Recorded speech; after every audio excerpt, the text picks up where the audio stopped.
Okay. Okay. Matt, do a little talk. Matt, can you hear me? I can hear you. Okay. And we can hear you well. I think I'll turn you down a hair. All right. Just say one more thing for your volume. What one more thing would you like me to say? There, that was it. Okay. Well, welcome. We're actually doing this. This is fun. Uh, Okay. in full disclosure, let me get back and chill a little bit myself. We've been friends forever, and I'm glad back in the day they didn't have any iPhones to see what we used to do and pose that up a little bit. But class, this is Matthew Murphy, who's presently in Long Island at the moment, right? Is that where you're? I am, yes. That's fantastic. Garden City. Yeah. Oh, Garden City. Oh, yeah. Yeah. I got it. So, Matt, I'm just going to improvise some questions and we're just going to have a conversation. And I'm mostly here to sort of have my students sort of get some sense of how you came to where you came and some of the work you did and just how did this all unfold. But first, you were born in Garden City, weren't you? Is that where you're from? That is where I'm from, yeah.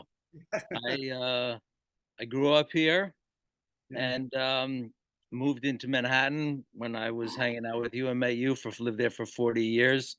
And then I met re-met my wife at my high school reunion, and we fell in love and got married, and I moved back. That's a good story. I like a story like that. That was a great story. So, as a boy, I mean, we're not talking, I mean, we'll speak a little bit later about your brother Elliot and your talented sister and things like that.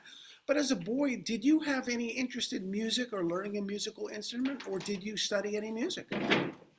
Well, I was always liked music and pop music and interested in music. Yes, from a very early age. I used to stay up in bed and listen to the radio after my parents thought I had gone to sleep, and Murray the K and people like that. And so I always enjoyed and loved music. Yeah. And so here you are, you're going through high school. What did you go to college for? What did you study a particular curriculum? Well, I just to go back a second, in Yeah, yeah. junior high, I started playing an instrument. Is Ah, when I perfect. started playing the bass guitar. Ah, And my brother taught me how to play, basically. And in junior high and high school, I played in bands with him and with George, and right. we would play, high school dances and whatever we could do. Um, and had a band.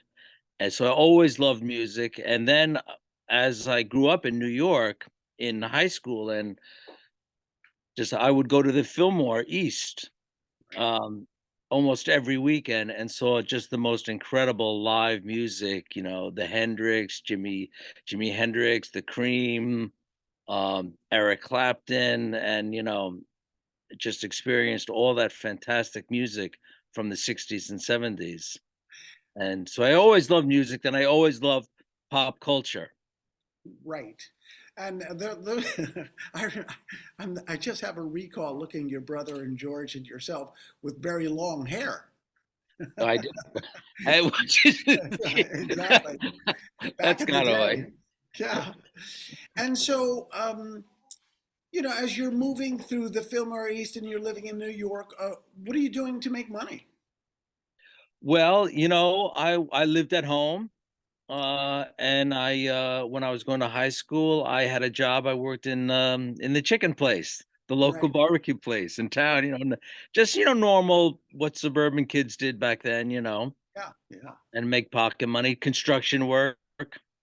I did some construction work, and but my passion was music and the whole, pop culture thing that was going on at the late '60s and early '70s, so to speak. So now you're living in New York, and did you have a career in New York? How did you make a living? How did you pay your rent in New York? Well, what happened was after high school, I went to one semester of college, Right. and I decided that wasn't really the path I wanted. And I went over and traveled around in Europe for 2 years. Ah, perfect. We lived, well, on and off, lived in Rome for a year and everything. And then after with my brother Elliot, Yep. and George came and visited us for a little bit over there. Right. And then we decided to come back and start a band. And this was like 1972. Right. And this was when like the glam rock period was happening in New York City with Max's Kansas City. It was pre-punk, before the punk thing and Right. CBGBs and all of that. And we came back from this trip in Europe where we I just we worked as extras with Fellini in Oh, Rome. that's We were living in Rome, and we were hanging out with all these incredible people, and they said, "Well, you should get jobs as an extra. Fellini's making this movie," and so a friend of ours, funny story, had a Harley Davidson, right. which we would like put full dress Harley. We would put like 5 people on that motorcycle and drive around Right. Rome. And so my brother and I drove that thing to the thing with Fellini, and Fellini sees us and he goes, "Young boys, come over here," because he wanted to use the motorcycle in the movie. Right. Anyway, we come back to the United States and we started a band, and we were playing around in New York, and What would be some of the places you would get a gig in New York, and what kind of money did you get paid for your band, and how many members of the band? Was it a trio? no, it was a 5-piece band, Right. you know, drums, bass, guitar, 2 guitars, and a keyboard player. And well, we were very we had a definite plan. We got the band together. We had a place to live. My mother let us live in her house. She moved into Manhattan, and we lived in her house in Garden City. And we got the band together. We were going to make a demo, Right. and then we were going to shop that demo and get gigs in Manhattan and try to get a record deal. Right. And so we put the band together. We made the demo, and my thing with Elliot was he wrote the songs and was the lead singer, and I kind of took care of the business end, making the appointments with the labels, trying to get the deals and things of like that. So could you then just describe, because I'm totally with you. I know exactly what's happening with every word of your story so far. So here you are. I mean, you're a young man in Manhattan and your brother's writing music. How do you know who to contact? How do you get the connects to be able to shop a deal? I mean, what did you actually do? Well, we were playing at this place called the Mercer Arts Center in Manhattan, which was a real music center place, and there was a real music scene going on at that time. The New York Dolls Right. were playing around, and um, there was a lot of Max's Kansas City in the back room. So there was a real local music scene happening in New York, and we were playing at we got a good review at the Mercer Arts Center Ah, in Variety, which was a oh, big nice. thing. There you go. And so we were just, we didn't really have any contacts. We didn't really have anything. We just had the chutzpah to go up to the labels, try to make an appointment, send the tapes in, and of course, we got rejected by almost everybody. Right. We finally did get an offer from a company, Mercury Records. This guy Paul Nelson, who was Did you the head say of A&R there. Mercury? Mercury? Mercury, Oh right? yeah, yeah, I know that label. Yeah. Mercury Records, by this guy Paul Nelson, who had come to see us play a couple of times. But it was a terrible deal.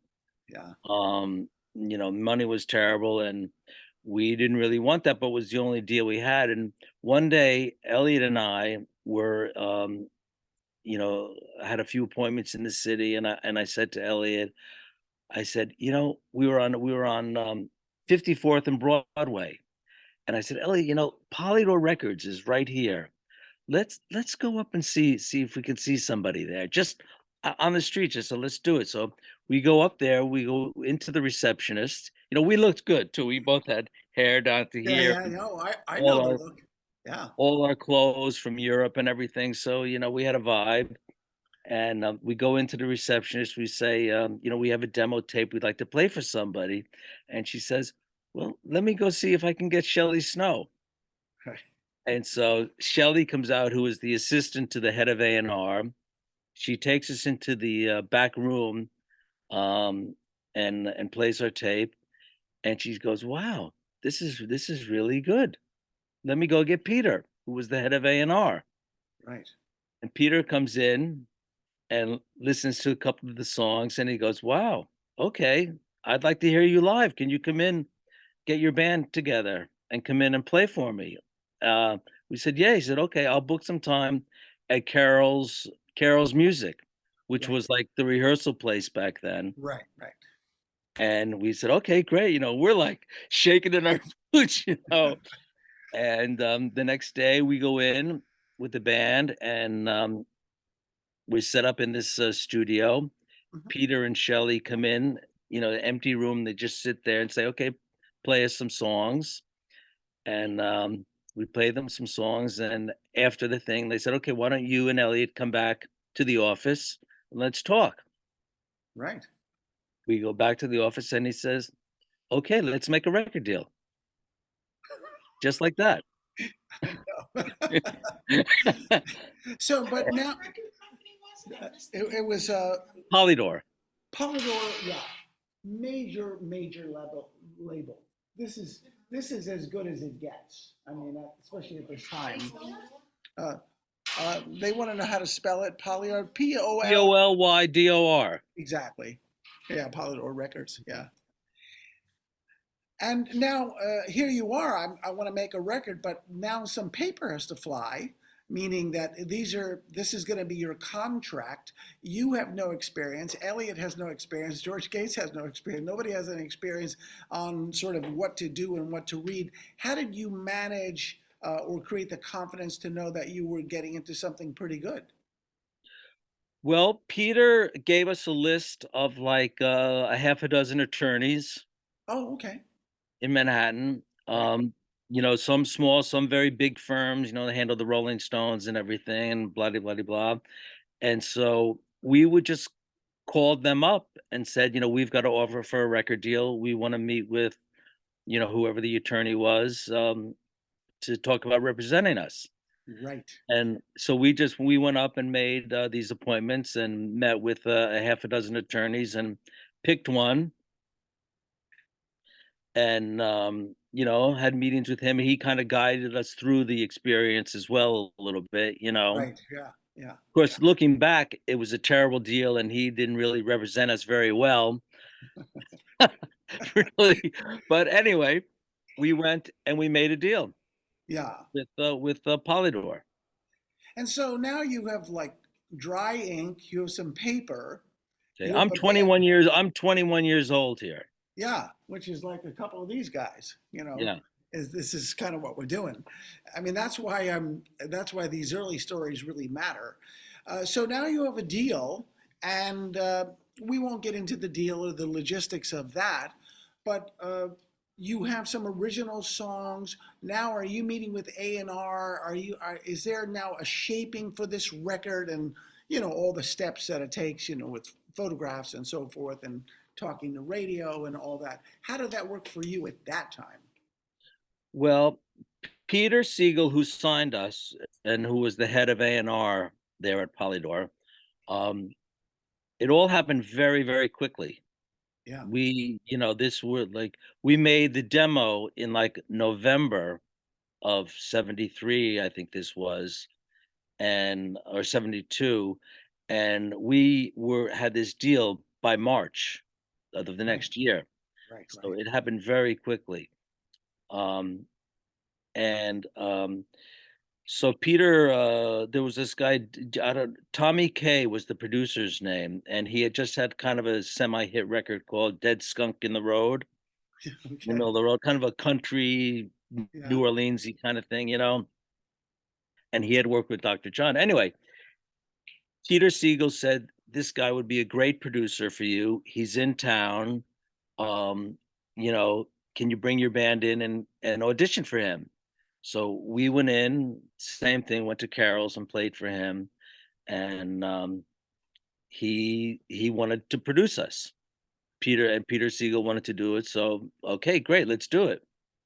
So that everything got set up with the label to go out to LA to work with Tommy Kaye and work on this record. Now, they didn't wanna use the whole band. Yep, They just wanted to really use me and Elliot, that's right. and we said, "Well, no, we have to have George with us," right? And we Yeah, insisted on that. So the 3 of us go out there, and, Tommy Kaye was in the same hotel, and Tommy Kaye was so out of his mind, we right, never hardly met with him. right, He was, like, holed up in his room, a total wacko. right, And, anyway, the project out there totally fell apart, right. and we called up the Peter at the label, and we said, "This is not working. This is not gonna work," and blah, blah, blah, blah. I'm cutting through a lot of the Yeah, no, I got it. Yeah. details, and we came back to New York, and Peter said, "Okay, I'll produce you." And, so Peter, went ahead and he made the first record. But in a way, knowing the business and being in the business, in a way, this whole story is not a very uncommon story. All of a sudden, they don't want the whole band. All of a sudden, the producer's whacked. All of a sudden, there's a crazy relationship between the producer and the label. Now that now the A&R wants to kind of get their hands in there and they want to move this. In other words, sometimes we think that folks that have these high positions and high salaries actually know what they're doing. And and I have found so often is like, how did you get the job? That Yeah, was a lot of my experience with all the A&R guys and some of the record companies I worked with. Do you find sure. that this is somewhat true out of your experience? Well, I would say that there are some very good and talented and great people and some that are really not that great. But this whole model of how we got the deal and how all that happened was a business model that was the standard thing at that time in the Yeah, early 70s and 60s. You got together your band, you made your demo, you played at gigs, the A&R people would come and see you, and hopefully you would get a deal. I don't know if that model exists nowadays. no, I don't I think don't it think it does. does. I don't think it does. I No, think it because even even towards the end, if I wanted to sort of go to a record label and meet with someone in A&R, what that took just to get the meeting, because showing up to the front of the building saying I want to see X, Y, and Z, it would throw you out on your can, in a totally, yeah, minute, yeah, like that. yeah. So now the band is sort of, and you're contracted. Didn't provide anything. You just had to do simply what A&R and the label wanted you to do. Well, I mean, we had a lot of input. We were on the same wavelength a lot with Peter in terms of the structure and the musicals, how we wanted the record to sound, and Right. and uh, all of that kind of stuff, and image and all of that kind of stuff. Hmm. We had a lot of input in that Hmm. um, decision making process there with Excellent. that. And Yeah. so you make a record. It's done. It's mastered. So the record comes out, and of this whole time we were trying to find a manager, which we never really did. I mean, it's a whole nother story. We finally got involved with this company called Lieber Krebs, who had managed Aerosmith and Ted Nugent at the time. But at this time, we didn't have a manager. And what? Tell me, And because part of this class is called, it's about managers. What were you looking for? Why was it difficult? What was the disconnect for you? well, the relationship between a manager and an artist is a very personal relationship, and it's a lot about chemistry. And not only do you want to find a manager that has got the business sense and experience and track record, and all of that and success. But you have to have that personal relate. It's like falling in love. It's like you have to have that personal connection and trust and Right. like the person. Yeah. And we just never found that connection. We did, but but at this time, and the pool of peoples that we saw. I mean, like we one person we saw with Jerry Weintraub, Right. who was, he managed John Denver and promoted Frank Sinatra and Elvis Presley and blah, blah, blah, blah. And, we go up to his office, it's this big skyscraper, and he goes, "Oh yeah, well, this is the outfit I wear when I go see John Denver, and this is the outfit I wear when I go see Frank Sinatra." There was just no chemical connection there. Yeah. So Yeah. so we didn't really have a manager, but the record came out, Right. and the record was a huge critical success and acclaim. It got it was the same time where Bruce Springsteen records were just starting to come out, and Billy Joel. Right. And Time magazine did an article about Billy, Elliot, and Bruce. Right. Like they were the new Dylans, right? Right. Yeah. Yeah. So we got a huge amount of claim like that, but um and we started playing live. We finally got some managers, and we started playing live and opening for people and everything. And then I was in the car accident with George. Right. And after that car accident, I never really could. We were both laid up for a while in the hospital and laid up. I never got back into playing the bass again Right. for some reason. And as I was laid up and recovering, Elliot's career was moving forward and all these things happening, and I was, not in a emotional or mental state to deal with all of that, but I still wanted to be in the music business. Mm-hmm. And that's when I started getting into tour managing and management.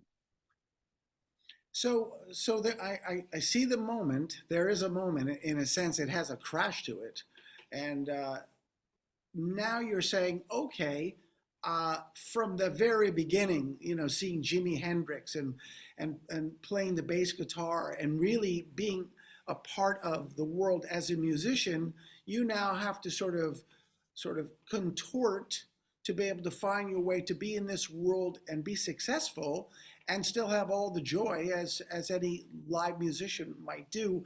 How did you move that into an actual career where you could find the success? What were the steps that you took to do that? Well, um, I was lucky because by this time, Elliot, my brother, was being managed by this company called Lieber Krebs, Right. who I mentioned to you, which was a big New York management company at the time that managed the New York Dolls, Aerosmith, Ted Nugent, and a whole list of other acts. Anyway, so I started tour managing Elliot, my brother. There you go. Yeah, There it is. yeah. And I, was friendly with all these people up at Lieber Krebs, and they were very big on the New York scene. Everybody knew them, and I got friendly with all those people. And by this time, Elliot was on first RCA. He got RCA bought the contract from Polydor. Right. Elliot did 2 albums on RCA, and then Columbia bought the contract from RCA. Yeah. Yeah. So there was a little bit of that involved. But anyway, um, so I was tour managing Elliot and working with Lieber Krebs, and so I was just a lot of doors on that level open for me Well, let be- me let me stop you because of there that because now connection. I want to get very specific. Okay. So you really haven't been a tour manager at this point, but you certainly have a successful artist. You're already going to be in the slightly upper echelons of touring better concerts, better hotels, better food, and all that. How do you know what to do step by step? Plane reservations, talking to promoters. Could you describe some of the inner works of what it was? Let's use Elliot. He's the first one. What did you actually have to do to make his life and your life flow through a tour? Well, there was no obviously you don't go to school to become a tour manager really, Right. Yeah, I but know. I had traveled a lot, so I was comfortable traveling and dealing in that environment and everything. And I just had was born with I guess organizational skills that I like to organize things and make my lists. And I had done that with when we were making the when we were playing around New York. I was the one that booked the dates, that arranged for the transportation to the clubs and loading in and setting up schedules. And so it was just something that came naturally to me Yeah, of exactly. taking care of whatever had to be done. You took care of it. Whatever needed to be done, you took care of it. And if you didn't know how to do it, you pretended like you did, and then you figured it out. Huh. Exactly. Well, I say that about the entry level of all the music business, or probably any business, but just sometimes you're in a situation where you don't have the answer, or you don't have the experience, or you've never done that before. And guess what? It's really going to be on your shoulders, and you're going to do whatever it takes to make something happen or make something work. And that's kind of what I'm Exactly, hearing from you. exactly, and so I started working with Elliot and with Lieber Krebs, and, you know, um, because of my connection with Elliot, they were very, helpful to me, um, in whatever I needed, but it was just my second nature, so organizing things and organizing people and getting things done was, something that came was something that I like to do. So then how do you know your market value, or does someone simply say, I want you to do this tour. These are the parameters of the tour. This is how long it is. It's 3 weeks, it's 6 weeks. How do you know what you're going to get paid, and did you have to negotiate any of that? How did that work for you to understand your own value and your own pay scale? Well, I guess, you would ask other people, what do other people get paid for this? Exactly. Because Exactly. you're always questioning that, um, and, but I was like, again, I was working with Elliot, but then I worked with Elliot for maybe, 2 years like that, Hmm. and I got a call from this guy, Richard Gotterer, out of the blue. And Richard, he produced the first 2 Blondie records and discovered Blondie. Right. And he had a company called he's had a big, long he was started Sire Records and wrote My Boyfriend's Back, and he was a very successful success and became a big mentor to me. Yeah. Anyway, somehow he got my name and he called me up and he said, I am managing this guy, Robert Gordon, who is a rockabilly singer, and would you be interested in tour managing him? And I said, yeah, absolutely. I would love that. That would be great.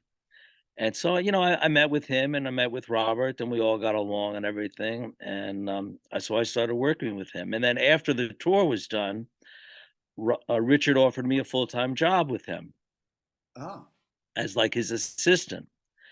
And he was an incredible mentor to me and gave me incredible opportunity and was very, very nice. And I'm still in touch with him, isn't that great? Yeah. actually. And I'll never forget once with talking about like figuring things out.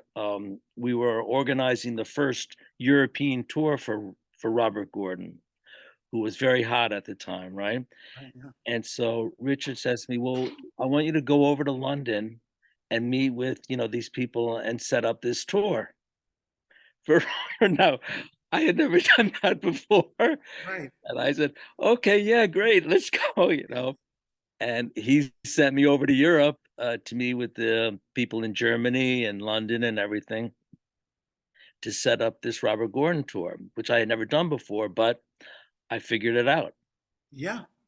and we did it, and I worked for Richard for about 2 or 3 years with Robert, and he was an incredible mentor. He taught me all about the international side of, the recording and the labels and licensing, and, was just an incredible mentor and teacher to me So during was it, that time. what did you find, I mean, now you move from, working with your brother, this is a family member, and now you have sort of a new act. Was it considerably different? Did you feel there was almost a level change in your ability to be a professional tour manager? Was any distinction between all of a sudden moving from family to like really your first artist? I mean, that's different than Elliot. Well, when you work with an artist, like I was saying, it's really about your relationship with that artist, your personal relationship. And Robert was a little bit difficult and could be a little difficult, but I got along with him very well. And just again, I just figured out my relationship with him and with Richard, and we were a team, and we got things done, and uh I always I was reliable and professional. Right. Reliable, professional. Yeah. Your word And was impeccable. yeah, and I got things done. Yeah. So it just sorta happened like that. I worked with, like I said, for Robert for 3 years, and then I was a little bit established because Robert was a happening guy around town, and people knew that I was his tour manager, and working with Richard introduced me to so many people, Hmm. Premier Talent, Frank Barcelona, um, who was a legend and, in the agency business, and, but then I wanted to go out on my own and do some things, and I Ah, left Richard okay. and Robert and them. And I went back to working with Elliot, and we made 2 records on our own and started our own label, Ah, which we licensed out all over the world. And I would book him shows all over Europe and wherever. And we made our own label and printed and distributed 2 albums back then. and This is like about 19. how old are you at this time doing that? This was like 1980, so I'm like, 30, something like that. Yeah, no, that's a pretty prime. 28, That's a 28, pretty, yeah, 30. yeah, yeah. Yeah, There's a lot you of know, action around that age time, like late yeah, 20s into 30s. yeah. Things are happening already.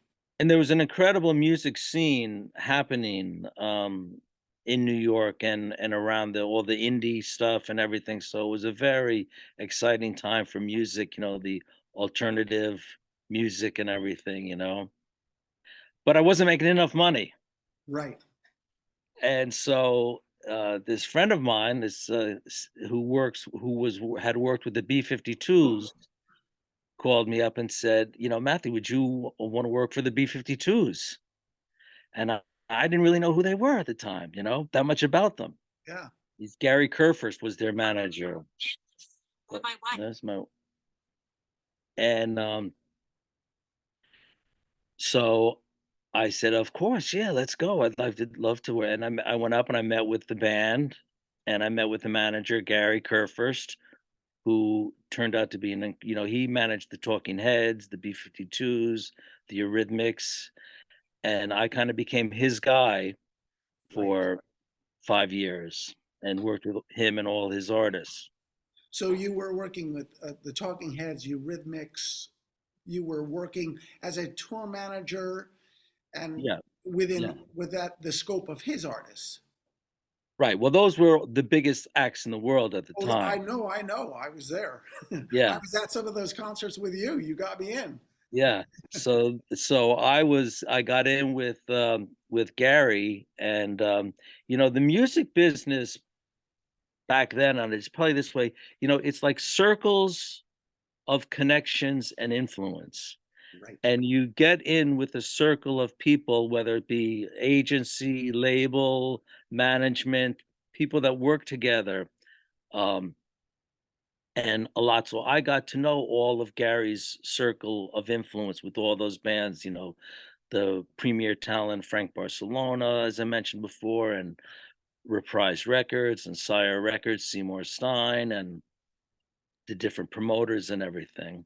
Yeah, yeah. And Gary again was an incredible mentor to me and taught me everything about touring and being Yeah. on the road. And was it, I mean, you're fairly young at that point. Did it all feel exciting or was it stressful? Because there's a lot to do. I mean, when you think about making sure that the artist is in their hotel room with great food to like sound check, there's a lot going on. You have a lot on your plate. How did you manage that? Well, it was just like a thing that you get things done and you are responsible and you take care of business, whatever it is, because as a tour manager, whatever comes up, you have to deal with it. Yeah, Whether it's, publicity, promotion, the artist gets a sore throat, the flight get canceled, no matter what it is, big or small, you have to deal with it. that's right. And I just had a knack of ability to be able to handle all those things, Right. Exactly. you know. Well, that I mean, but it also says something about you and your character. In other words, as you described earlier, there's a certain aptitude that you naturally have to be gregarious and fun and lighthearted, but yet you're a guy that loves his lists, likes to stay organized, and you bring that all to the table. You do that a few times, and then you become the reliable source, and nothing is stronger than reliability and trust. Pretty much, except for being able to have fun too, because everybody likes to have fun, and you people have to like to be around you. Right, Like some tour managers are more the screamer, the yeller type. right. When things get stressful or bad, you know what I mean? They can lose their temper or yell or whatever, and that was never my method. I mean, I would like to solve problems, not create problems. Right. Yeah. And that was the way that I dealt with Right. things. Well, let's see. Based on some of the bands that you mentioned a little earlier, and I know my class is of different decades and generations of things, and may not even know all the bands that you had mentioned. But let's flip it a little bit to the fun side. What name a band or an artist or maybe a moment that you sort of remember that was just either just incredible, the crowd that they played for, to the an after party or to a Grammy show or something like that. What are some of the fun things you remember?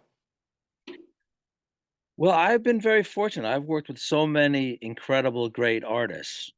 And back then in those early years, I mean, even starting with the B-52s, they were so exciting on stage. I didn't know what to expect. And I go out there, with this they weren't really like a punk band, but like a little bit edgy and whatever. And the excitement in the crowd, 10,000 people, was just incredible. And, the same thing with the Talking Heads, traveling all over the world with them, Europe and Australia. And as they developed and grew and became more and more successful until they finally made that um, film stop making sense, Right. right? Yes. Oh, yeah. Wh- which was incredible.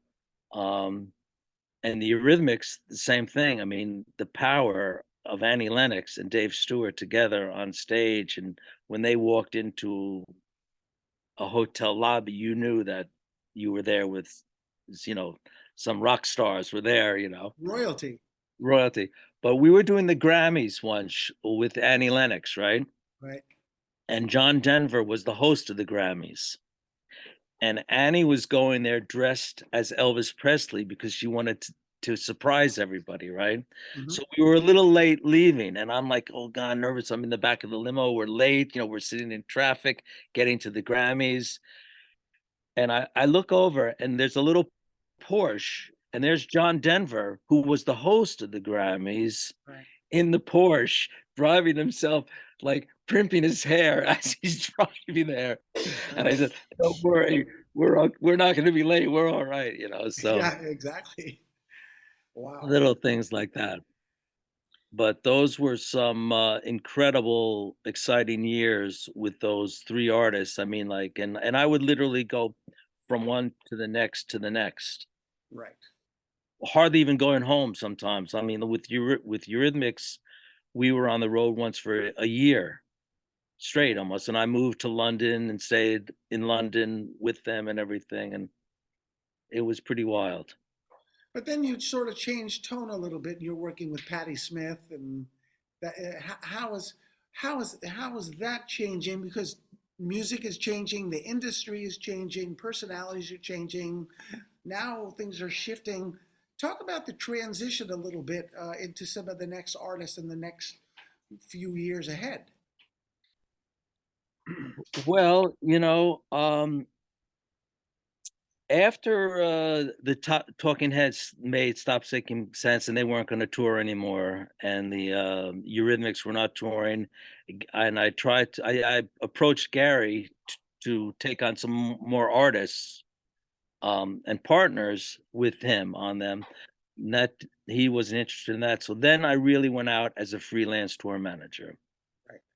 on my own, and I started working with UB40, the Fine Young Cannibals, Roger Waters, Brian Ferry, um, Peter Gabriel, the, and I just became known as a freelance tour manager. Right. And the thing that I would say that I learned during that period is once you have a gig, that's when you have to start looking for your next gig. That's right. Just to stay busy because I always wanted to work. I always wanted to stay busy and always wanted to work. And, I had a reputation by them, and I was just fortunate that I just always kept working. Yeah, I'm going to do some questions at the end, which is fairly soon. We're going to do some questions shortly.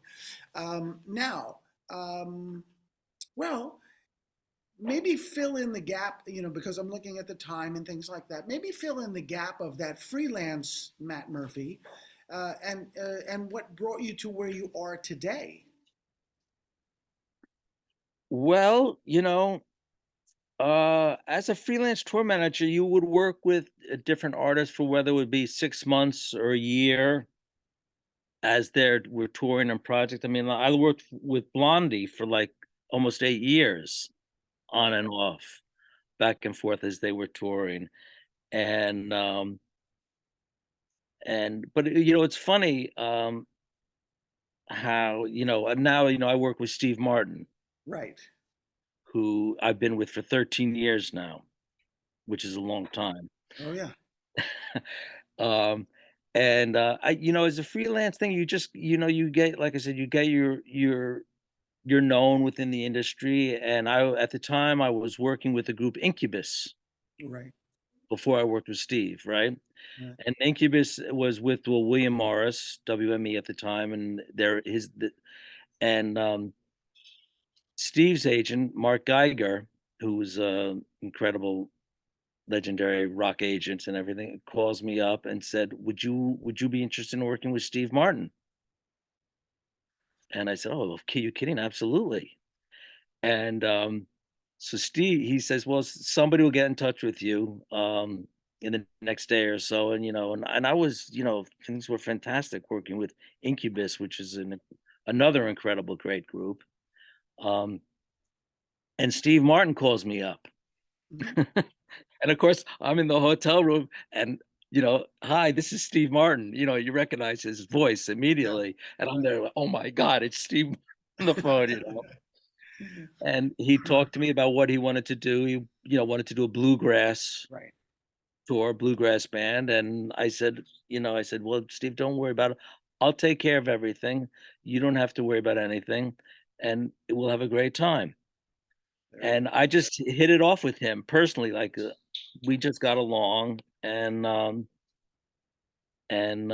worked with him now for like 13 years, so and it's that personal connection. But what I was gonna say was, like, dealing with someone like it's the same mechanical stuff Right, as with a rock band right. in like this. You can transfer those same skills and that same stuff, taking care of business, being likable and being easy to be around and all of that. So, um, So do you so think, yeah. I mean, we're obviously, I mean, things have always been changing since the beginning, you know, there used to be dinosaurs and there's no more dinosaurs, and there used to be cassettes and, and the CDs, and there's no more of this and that, and things move forward, and people like you and I, we move forward with it.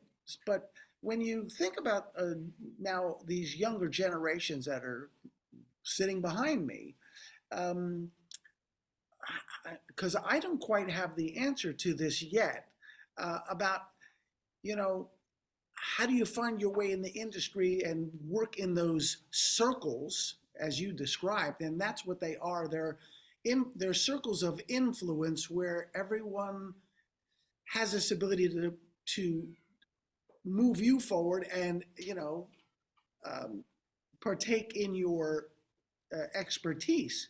So there's a 19-year-old wants to be a tour manager, 19-year-old wants to be a manager, 19-year-old wants to get a record deal. Uh, I don't have an answer necessarily, except go get close to the places of influence. Like if you want to be a fashion model, you might want to move to New York or LA versus sort of a cornfield in Iowa, that kind of thing. What's your thoughts? Well, the first thing that I would say to your students there is stay in school and get your college degree is the Right. most important thing All right. to whatever you want to do. Whatever you want to do, getting that college degree is very important because it's just going to put you up in a different situation than if you didn't have it when you go to apply for jobs. So I would definitely say that that is very important to stick with that. Um, and the music business has changed so much. It's a different business than from the stories that I'm telling back in the 70s and 80s, and where it is now. But there are so many aspects, and music is really more important in society now than ever. I mean, and diverse. And so, like when I was coming up, bands would not do commercials. They would not do an endorsement deal with the American Express or something.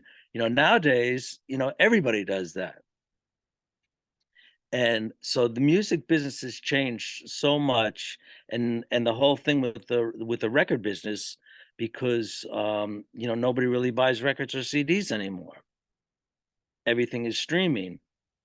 But there is still so much money generated from that, and, music is so important in all of the things in movies, and, you go shopping in a department store and they've got music piped in, or you go out to a restaurant and they've got, the music coming in and everything. So music is so, important in society, and there's so many different outlets that a career could go. I mean, in the digital world of licensing and streaming and record company and agency and all that stuff.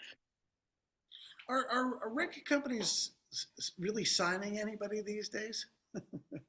Well, that is tough because for an artist Yeah, with social media and everything, you have to be out there and create your own thing already on the social media that's right. before even a label probably would even get interested in you. I was telling my class a couple of classes ago or so. I said, let's use you're an author, and if you want to get a book deal, you better demonstrate that you have an immense following already, or they won't even talk. They won't even read your book or your Yeah, script. yeah. So there's now a responsibility to do this legwork and sort of be semi-famous and known before anyone wants to have a business relationship with you. Yeah, yeah, no, it's very true that you've gotta create that demand for yourself on the social media or however, you can do that, and then people will get interested. Oh, you've got 100,000 hits, or you got a million followers already. Well, that's interesting. Let's take a look. Right. You Exactly. know, and one of the most important things, which even with some of these artists that I've worked with, is the star quality factor Right. that you see in an artist. It's an undefinable thing, but it's a charismatic and just the whole thing of that star quality that is so important for an artist to It, have that. it is so true. I mean, only because you and I lived in New York, you just see people come in to a restaurant or just join you in a museum, and there was something about them, that everyone sort of Yeah, stopped a little bit about what they were doing, and it wasn't just because you had, the most expensive high heels on. It was like there is an energy around you that's pretty palpable. yeah. So from like a management point of view, like looking for an artist, that's a very significant part of it. I always think, Yeah, yeah. that's Well, that let's star do quality some thing. questions. Let's see. Let me see if you can even hear this question. Otherwise, uh, yeah. Hi, I was just curious how you managed or did you All right, manage? come on over here closer to my mic over here. Anybody who wants to do questions, Go, have a seat. go ahead. Hi, Matt. Yeah. Hi. I'm just wondering when you were doing traveling with all those bands, were you able to have any kind of a family life or social life during that time? And if so, how did you manage it?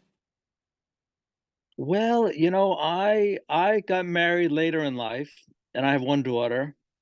So you do you do miss that a little bit because it's hard to keep relationships together when you're traveling so much. Although Hmm. people do, but it is definitely difficult, and for women too now, there are many more women involved in the touring industry from when I started. I mean, nowadays, there's women all over doing everything. Right. Um, but from the personal relationship thing, it does get complicated. So can I ask you how old you were when you got married? How old was I?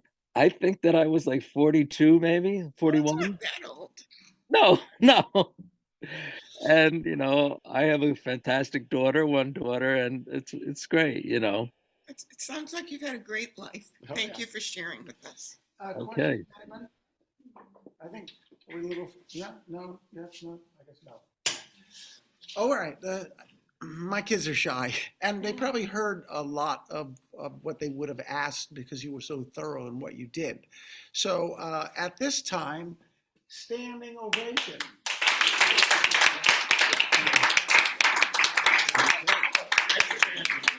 They're up. They're up. They're up. Well, They're up. it's for them. Matthew, thank you so much. It was Absolutely, fantastic, my pleasure. and I'll be able to get this recording to you, and you can watch it, and you'll Okay, well, that's yeah. going to be embarrassing, but Oh no, it'll be wonderful. But I personally yeah, thank you, and there we have absolutely, it. my So pleasure. we're good to go, man. All right. Okay, well, All right. thanks for